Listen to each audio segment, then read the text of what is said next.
Okay. Hi. How's it going? It's going so much better now you're here, John. Shit.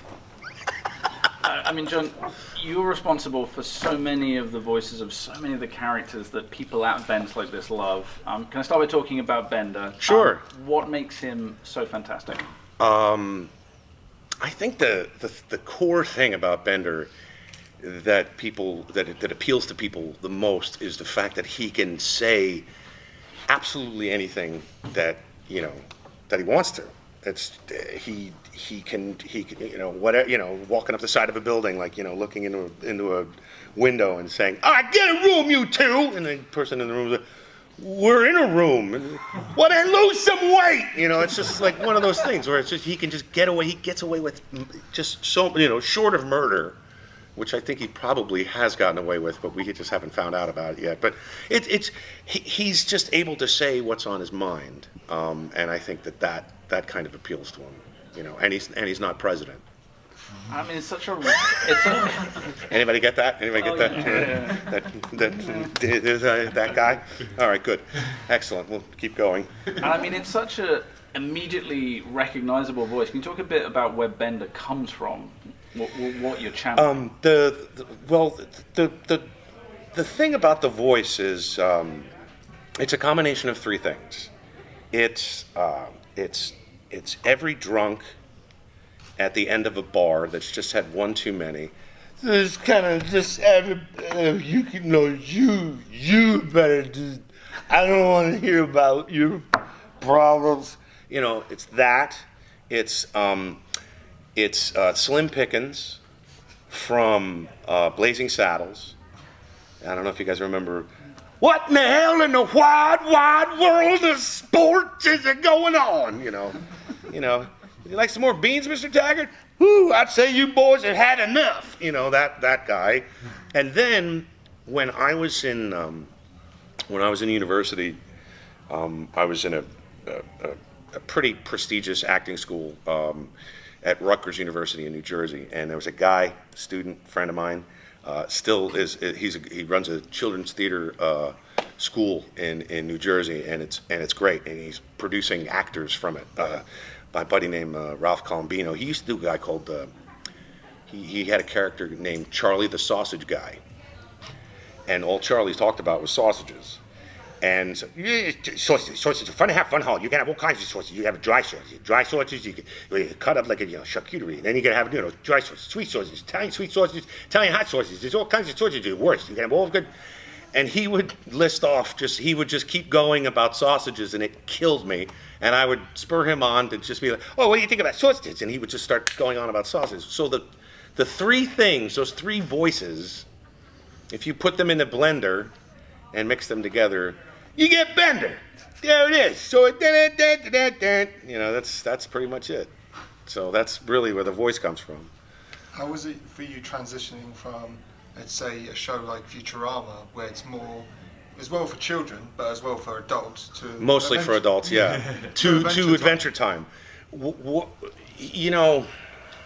That's the funny thing. It's just like I get a lot of people that come up to me at conventions that are like, they say, I was totally into Futurama, now I have kids, and the kids are watching Adventure Time, and they kind of turn each other on to each show. Like, the kids grew up hearing Futurama when they're watching, the show, and it was going, this isn't for you guys, but they're, kids are top of the stairs listening, laughing, and Adventure Time.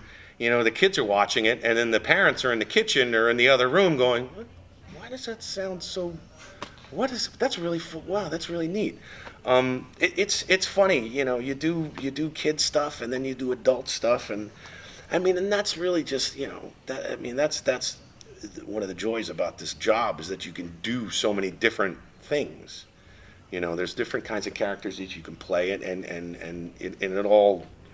it's a free for all, if you're lucky to get to work, Adventure Time was such a trippy, weird show. It's for kids, but it's for everybody, it's one of those things. And I think that's kind of generally what appeals to everyone about animation, is that, it appeals to the kid in you.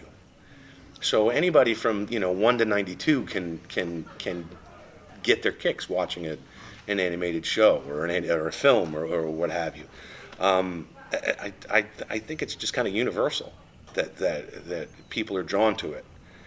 It's something that they watch as children and they can watch as adults, and there's all sorts of stuff. I mean, Under the Red Hood, like, I was the Joker in that, and he beats Robin to within an inch of his life with a crowbar, and then lets him be, and then blows up the building. Like, I don't want kids watching that, but just the same, it's just like in another thing, I'm Jake the dog, and I'm hiding in Finn's pocket and farting, so it's just it's all over the place. Did they get you in on set that day to steal a fart? No, actually, just for trivia's sake, I did all the fart noises myself for Jake the dog. So just it's a point of pride. Talking about Cartoon Network, Adventure Time in the past tense now. You've already shot the last season, have you? Oh, we did. We did. We finished it. It's already been done. They're airing it this year. Yeah. Yeah, it was. It's funny because I'm on the record as saying I had no idea what the show was about. Yeah, I had. Within the first couple of seasons, and then it was explained to me beautifully by Tom Kenny, who was the Ice King and also SpongeBob SquarePants. He's brilliant. He said, John, it's this generation's Yellow Submarine, and I went, I can, okay, all right, okay, then that's what it is. And the Land of Ooh is it's just so all over the place. It's a vast universe, and it turned out to be one of the joys of my life.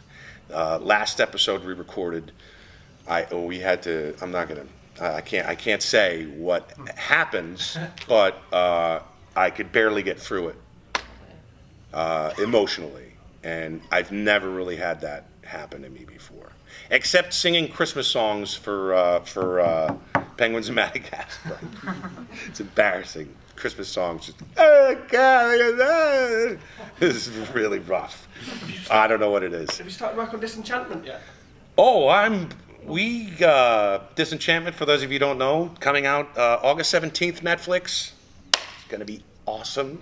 What sort of creative freedom do you get on the show for Netflix, not network television? Presumably we're going to hear a lot of bad language, yeah? No. And that's the beauty of it. You don't enjoy swearing? They can, Matt is brilliant, and the people that write the show are brilliant. They can be really dirty and filthy without being dirty and filthy. Yeah, I get it. And it's a better way to tell a joke. I unfortunately am not that smart, so I go to the gutter, immediately, and they paint a very beautiful picture of the gutter, which is really something. You know what I mean? But Disenchantment is gonna be great. I don't know if I'm allowed to say this or not, but I don't think it's gonna matter. I'm the voice of the king.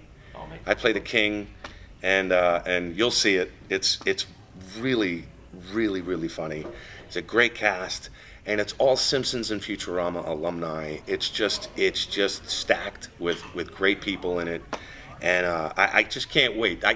I wish I could tell you all about it, just like everything you need to know, but it's up to you to find out. You got to watch and do the but I'm really, really excited about it. Basically, I mean, like, it's as if the Simpsons fornicated with Game of Thrones. It's fantastic. It's really, really, it's right on time. It's just arriving at the perfect time. I think that's all we've got time for. Solved. Time we have? You're back tomorrow, I think. You're back tomorrow. We can have more time. Really? Seriously? We'll pick up. That's a bunch of shit, man. Coming here, I'm ready to talk. Okay. Hi.